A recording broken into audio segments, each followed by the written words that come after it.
Assalamualaikum warahmatullahi wabarakatuh.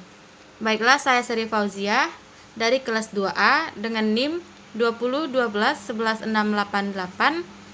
Prodi S1 Keperawatan. Baiklah, di sini saya akan menjelaskan tentang anatomi fisiologi, sistem hematologi, dan limfatik. Sistem hematologi tersusun atas darah dan tempat darah diproduksi, termasuk sumsum tulang dan nodus limpa. Darah adalah organ khusus yang berbeda dengan organ lain karena berbentuk cairan. Darah merupakan medium transport tubuh. Volume darah manusia sekitar 7% sampai 10%. Berat badan normal dan berjumlah sekitar 5 liter. Keadaan jumlah darah pada tiap-tiap orang tidak sama, tergantung pada usia, pekerjaan, serta keadaan jantung atau pembuluh darah. Darah terdiri atas dua komponen utama, yaitu yang pertama plasma darah. Bagian cairan darah yang sebagian besar terdiri atas air, elektrolit, protein dan protein darah. Yang kedua yaitu butir-butir darah, yang terdiri atas komponen sebagai berikut. 1. Eritrosit, sel darah merah. Leukosit, sel darah putih. Trombosit, yaitu butir pembeku darah atau platelet. Karakteristiknya yaitu yang pertama, darah adalah sejenis jaringan ikat yang sel-selnya atau elemen pembentuknya tertahan dan di bawah alam matriks cairan atau plasma. Yang kedua, darah lebih berat dibandingkan dengan air dan lebih kental. Cairan ini memiliki rasa dan bau yang khas.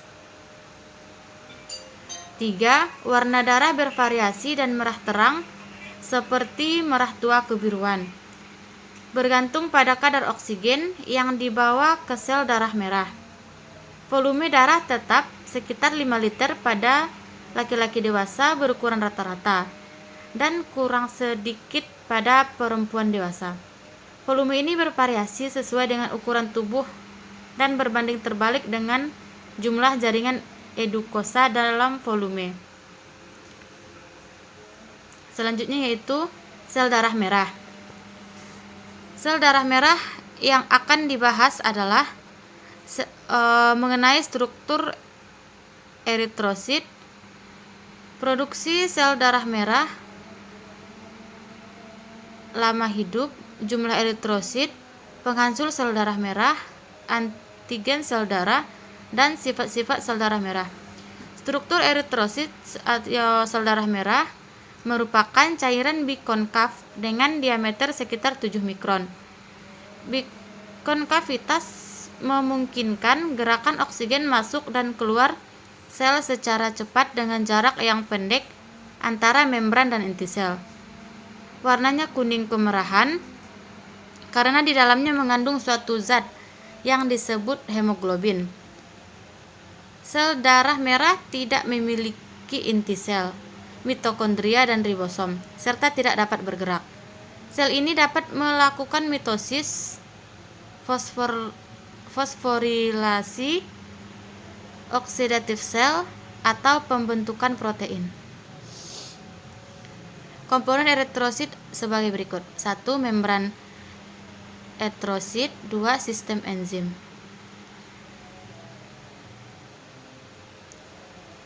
Heme yang merupakan gabungan protoporfirin dengan besi, globin, bagian protein yang terdiri atas 2 rantai alfa dan 2 rantai beta. Terdapat sekitar 700 molekul hemoglobin dalam setiap sel darah merah. Hemoglobin berfungsi untuk mengikat oksigen. 1 gram hemoglobin merupakan hemoglobin yang rekombinasi atau berkaitan dengan oksigen. Tugas akhir hemoglobin adalah menyerap karbon dioksida dan ion hidrogen serta membawanya ke paru tempat zat-zat tersebut dilepaskan hemoglobin. Selanjutnya, produksi sel darah merah. Dalam keadaan normal, eritropoiesis pada orang dewasa terutama terjadi di sumsum tulang yang aktif membentuk sel induk multipotensial dalam sumsum tulang. Sel induk multipotensial ini mampu berdiferensiasi menjadi sel darah sistem eritrosit, mieloid, dan megakrosibilia yang dirangsang oleh eritropoietin. Sel induk unipotensial tidak mampu berdiferensiasi lebih lanjut, sehingga sel induk unipotensial seri eritrosit hanya akan berdiferensiasi menjadi sel pronoblast. Secara garis besar dapat disimpulkan bahwa perubahan morfologi sel yang terjadi selama proses diferensiasi sel pronoblast serta eritrosit matang dapat dikelompokkan ke dalam 3 kelompok, yaitu 1. Ukuran sel semakin kecil akibat mengecilnya inti sel. 2. Inti sel menjadi makin padat dan akhirnya dikeluarkan pada tingkat eritroblast asidosis. Yang ketiga, dalam sitoplasma dibentuk hemoglobin yang diikuti dengan hilangnya RNA dari dalam sitoplasma. C. Lama hidup. Eritrosit hidup selama 74 sampai 154 hari. Pada usia sistem enzim mereka gagal. Membran sel berarti berfungsi dengan adekuat dan sel ini dihancurkan oleh sel sistem retikuloendotel. Jumlah eritrosit. Jumlah normal pada orang dewasa kira-kira 11,5 sampai 15 gram dalam 100 cc darah. Normal Hb wanita 11,5 dan Hb laki-laki 13,0. Sifat sel darah merah. Sel darah merah biasanya digambarkan berdasarkan ukuran dan jumlah hemoglobin yang terdapat di dalam sel seperti berikut. 1. Nomocytic A sel yang ukurannya normal. 2. Nomokromil A sel dengan jumlah hemoglobin yang normal. 3. Mikrocytic A sel yang ukurannya terlalu kecil. 4. Mikrocytic A sel yang ukurannya terlalu besar. 5. Hipokromik A sel yang jumlah hemoglobinnya terlalu sedikit. 6. Hiperkromik A sel yang jumlah hemoglobinnya terlalu banyak. Selanjutnya, antigen sel darah merah. Sel darah merah memiliki bermacam-macam antigen spesifik yang terdapat di membran selnya dan tidak ditemukan di sel lain. Antigen-antigen itu adalah A, B, O, dan RH. Antigen A, B, dan O. Seseorang memiliki 2 alel atau gen yang masing-masing mengode antigen A atau B, atau tidak memiliki keduanya yang diberi nama O.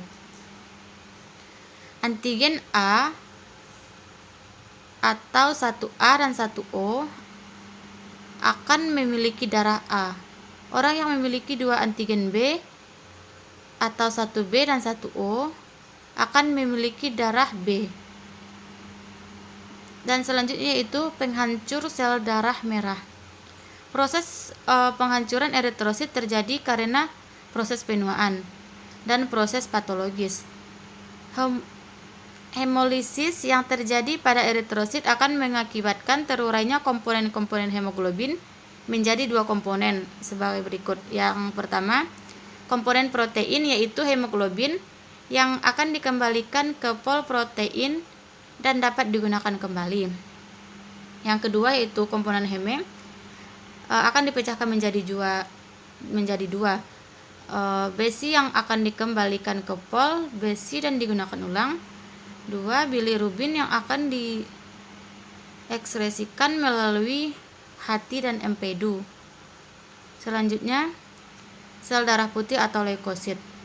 Fungsinya sebagai pertahanan tubuh yaitu membunuh dan memakan bibit penyakit atau bakteri yang masuk ke dalam jaringan RES atau sistem retikuloendotel. Tempat pembiakannya di dalam limfa dan kelenjar limfe. sebagai pengangkut, yaitu mengangkut atau membawa zat lemak dari dinding usus melalui limpa terus ke pembuluh darah.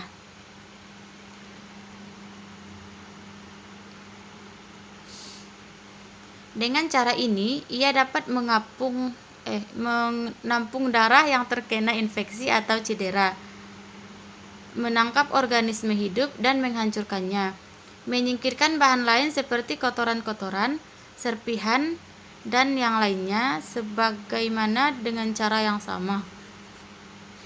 Dan sebagai granulosit memiliki enzim yang dapat memecah protein, yang memungkinkan merusak jaringan hidup, menghancurkan dan membuangnya.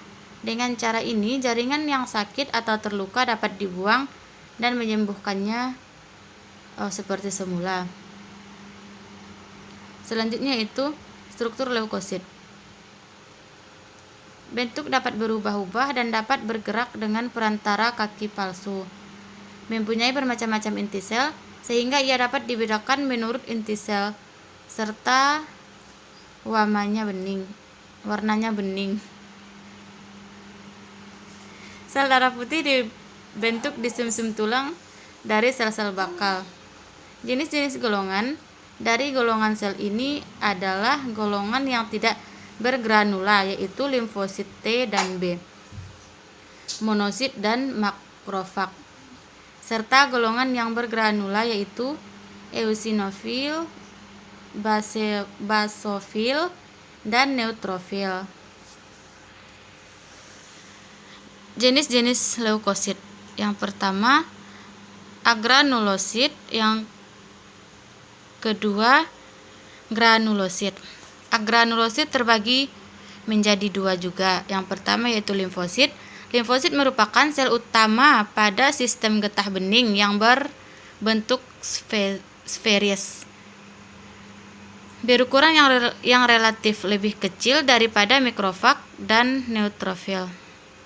Yang kedua yaitu monosit. Monosit merupakan sel leukosit yang besarnya 3-8% dari jumlah leukosit normal, diameter 9-10, tapi pada sediaan darah kering diameter mencapai 20 atau lebih. Ini biasanya eksterntis adalah lekukan yang dalam berbentuk tapal kuda. Yang kedua yaitu granulosit. Granulosit disebut juga leukosit granular, adalah sebuah subkelompok sel darah putih yang mempunyai granula dan sitoplasma. 3 jenis granulosit dengan inti sel yang berlainan dikeluarkan oleh sumsum tulang sebagai protein komplemen wewenang. Leukosit granula terbagi menjadi 3. Yang pertama yaitu eosinofil, adalah sel darah putih dari kategori granulosit yang berperan dalam sistem kekebalan dengan melawan parasit multiselular dan beberapa infeksi pada makhluk vertebrata. Yang kedua, neutrofil. Neutrofil adalah bagian sel darah putih dari kelompok granulosit bersama dengan 2 sel granulosit lain, eosinofil dan basofil, yang mempunyai granula pada sitoplasma, disebut juga dengan polimorfonuklear karena bentuk inti sel mereka yang aneh.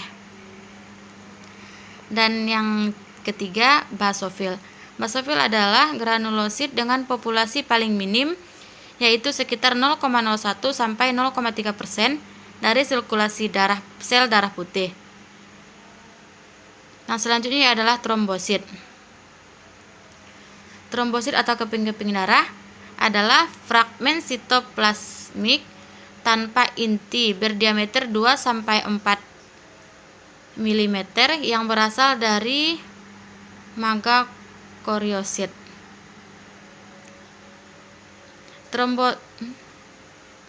Trombosit atau platelet sangat penting untuk menjaga Hemostasis tubuh.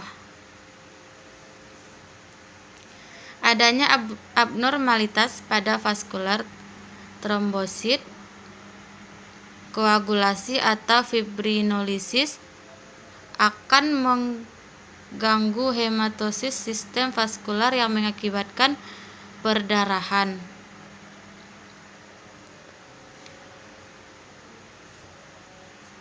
Hemostatis adalah cara tubuh untuk menghentikan pendarahan pada pembuluh darah yang mengalami cedera.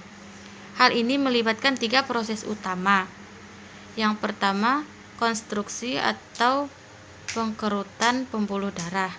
Yang kedua, aktivitas trombosit seperti partikel berbentuk sel yang tidak teratur yang terdapat di dalam darah dan ikut serta dalam proses pembekuan. Yang ketiga, aktivitas faktor-faktor pembekuan darah seperti protein dan larutan dalam plasma. Selanjutnya yaitu fungsi trombosit. Trombosit memiliki banyak fungsi, khususnya dalam mekanisme hemostasis. Berikut fungsi dari trombosit, yaitu mencegah kebocoran darah spontan dan pembuluh darah kecil dengan cara adesi, sekresi, dan agresi, dan fusi. Sitotoksis sebagai sel efektor penyembuhan jaringan. Yang pertama, berperan dalam respon inflasi. Cara kerja trombosit dalam hemostasis dapat dijelaskan sebagai berikut, yaitu karena adanya pembuluh darah yang mengalami trauma, maka akan menyebabkan sel endotelnya rusak dan tertamparnya jaringan ikat kolagen. Yang kedua yaitu mencegah pendarahan. Pembuluh darah merupakan penghalang pertama dalam kehilangan darah. Jika mengkerut sehingga aliran darah keluar menjadi lebih lambat dan proses pembekuan bisa dimulai. Pada saat yang sama, kumpulan darah di luar pembuluh darah atau hematom akan menekan pembuluh darah dan membantu mencegah peredaran darah lebih lanjut.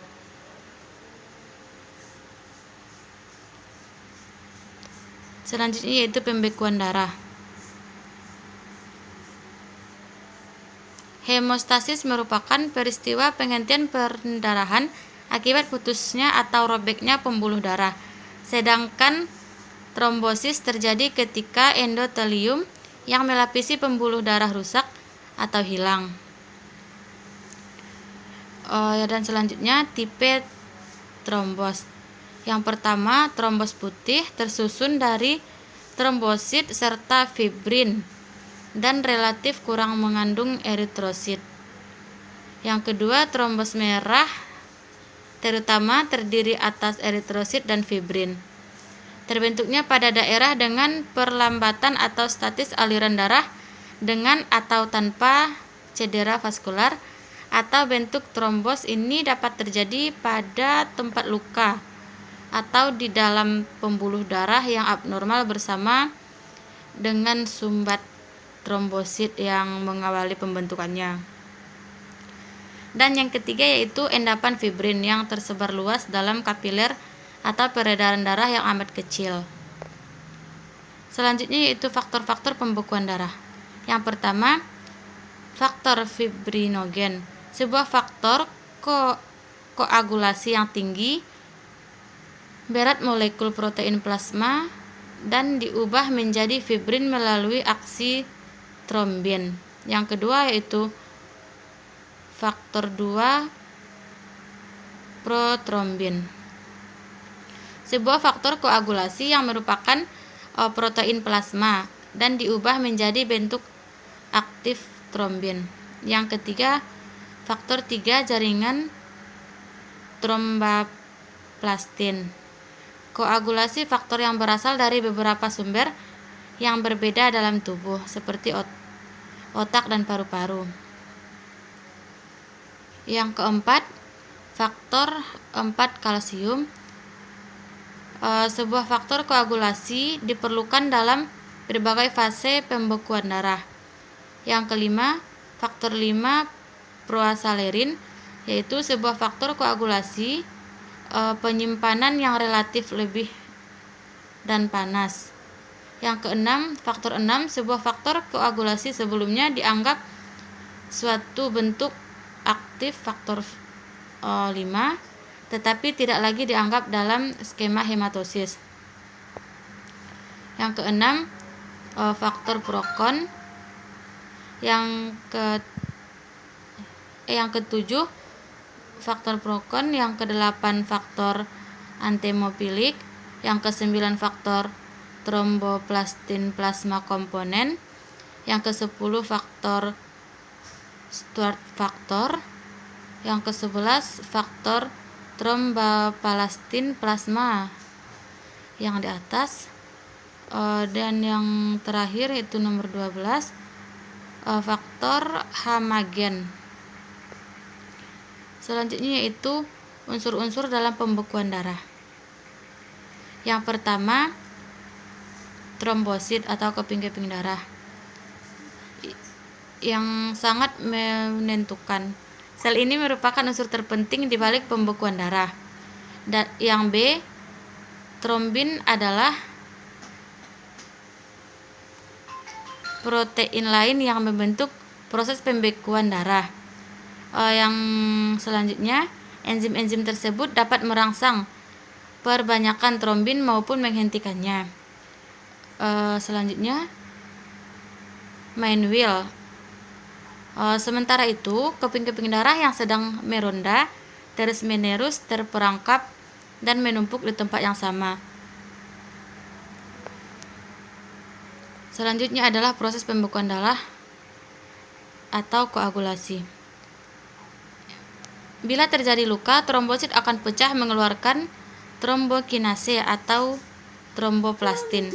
Trombokinase akan mengubah protombin menjadi trombin. Trombin mengubah fibrinogen menjadi fibrin yang berbentuk benang-benang yang menjerat sel darah merah dan membentuk gumpalan sehingga darah membeku. A. Pembentukan aktivator protrombin. Mekanisme ini dimulai bila terjadi trauma pada dinding pembuluh darah dan jaringan yang berdekatan pada darah.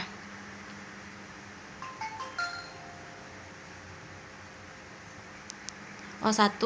Langkah-langkah jalur ekstrinsik, yaitu pelepasan faktor jaringan atau tromboplastin jaringan.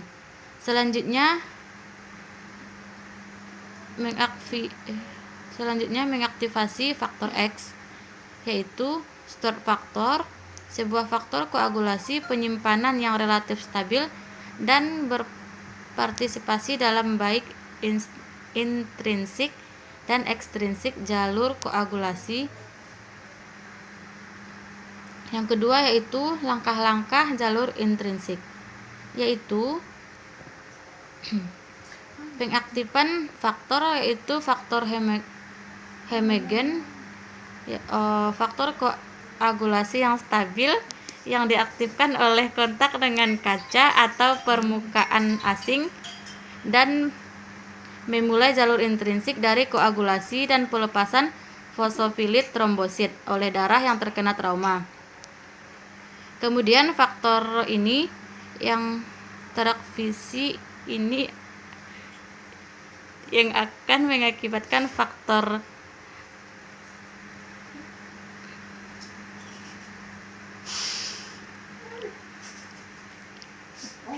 B, perubahan trombin menjadi trombin. Setelah aktivator protombin